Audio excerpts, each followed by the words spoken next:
विधानसभा चुनाव के चलते आम आदमी पार्टी के संयोजक अरविंद केजरीवाल लगातार एक्टिव नजर आ रहे हैं। जनता के बीच पहुंचकर तमाम तरह के वादे करते हुए नजर आ रहे हैं, साथ ही साथ जनसभाएं भी कर रहे हैं। इसी कड़ी में अरविंद केजरीवाल ने बुधवार को त्रिलोकपुरी, पतपड़गंज और लक्ष्मी नगर में 3 सभाएं की।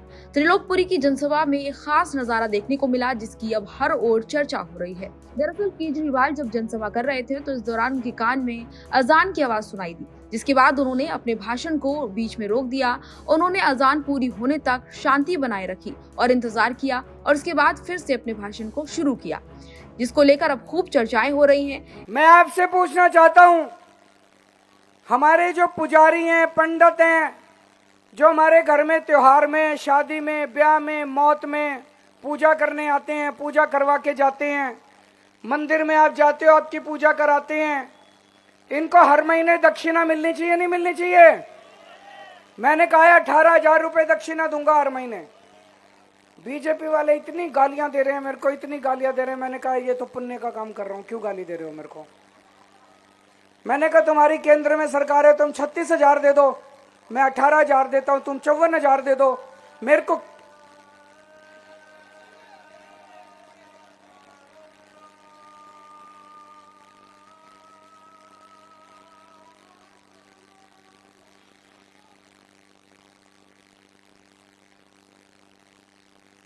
इसके बाद आपको बता दें कि अरविंद केजरीवाल ने अपने भाषण में बीजेपी पर जमकर निशाना साधा। अरविंद केजरीवाल ने कहा, आपने मुझे 10 साल पहले दिल्ली की जिम्मेदारी दी थी, हमने आपके साथ मिलकर बहुत काम किए। पहले दिल्ली में 8-8 घंटे बिजली जाती थी, लेकिन अब 24 घंटे बिजली आती है। बीजेपी शासित 20 राज्यों में से एक भी राज्य ऐसा नहीं है जहां 24 घंटे बिजली मिलती हो। इसके साथ ही अरविंद केजरीवाल ने जनता को चुनौती देते हुए कहा, अगर चुनाव में कमल का बटन दबाया तो घर पहुंचते ही बिजली गायब हो जाएगी। उन्होंने गुजरात का उदाहरण देते हुए कहा, गुजरात में 200 यूनिट बिजली के लिए 2,000 रुपए का बिल आता है, जबकि दिल्ली में 200 यूनिट पर बिजली का बिल नहीं आता। अगर बटन गलत दबाया तो बिजली के लिए 5,000 रुपए तक चुकाने पड़ सकते हैं।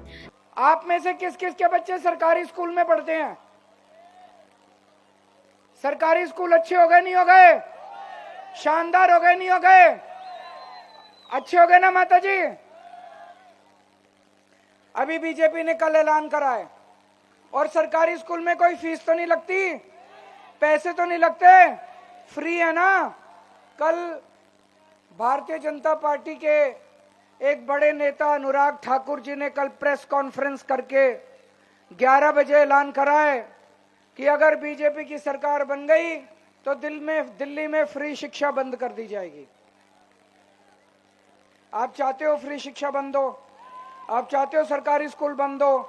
आप चाहते हो सरकारी स्कूलों का कबाड़ा हो जाए? उत्तर प्रदेश में जाके देख लो क्या हाल बना रखा है सरकारी स्कूलों का। बहुत बुरा हाल है सरकारी स्कूलों का। उत्तर प्रदेश, हरियाणा, राजस्थान, गुजरात, जहां जहां बीजेपी की सरकारें हैं, बुरा हाल है, बुरा हाल मचा रखा है इन्होंने सरकारी स्कूलों का। गलत बटन दब गया तो आपके बच्चों का भविष्य खराब हो जाएगा। गलत बटन दब गया तो सरकारी स्कूल खराब हो जाएंगे। गलत बटन दबा दिया, आपके बच्चे बड़े होके कभी माफ नहीं करेंगे, मम्मी जी आपने गलत बटन क्यों दबाया था। इसके साथ ही अरविंद केजरीवाल ने अपनी जनसभा में स्वास्थ्य और शिक्षा का भी मुद्दा उठाया। बीजेपी को इन मुद्दों पर घेरते हुए नजर आए। केजरीवाल ने बीजेपी पर निशाना साधते हुए कहा, बीजेपी नेता अनुराग ठाकुर ने घोषणा की है कि अगर उनकी सरकार बनी तो फ्री शिक्षा बंद कर दी जाएगी। यूपी, राजस्थान और हरियाणा जैसे राज्यों में स्कूलों का बुरा हाल है। अगर आपने गलत बटन दबाया तो आपके बच्चे आपको कभी माफ नहीं करेंगे।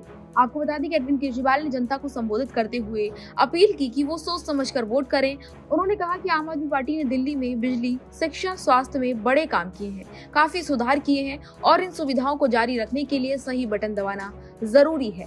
तो ये तमाम चीजें अरविंद केजरीवाल अपनी रैली के दौरान, जनसंपर्क के दौरान लोगों से कहते हुए नजर आए। लेकिन इस सबसे ज्यादा चर्चाएं जिस चीज को लेकर हो रही हैं, वो ये है कि अरविंद केजरीवाल अजान की आवाज सुनते ही शांत हो गए। हालांकि कुछ लोग इसको चुनावी स्टंट भी बता रहे हैं और कहीं ना कहीं जनता से कनेक्ट होने का एक तरीका बता रहे हैं। आप इस चीज को किस तरीके से देखते हैं? अरविंद केजरीवाल के इस काम को आप कैसे देखते हैं? अपनी राय हमें कमेंट बॉक्स में बताएं। इसी तरह की तमाम और जानकारियों के लिए देखते रहिए भारत एक्सप्रेस।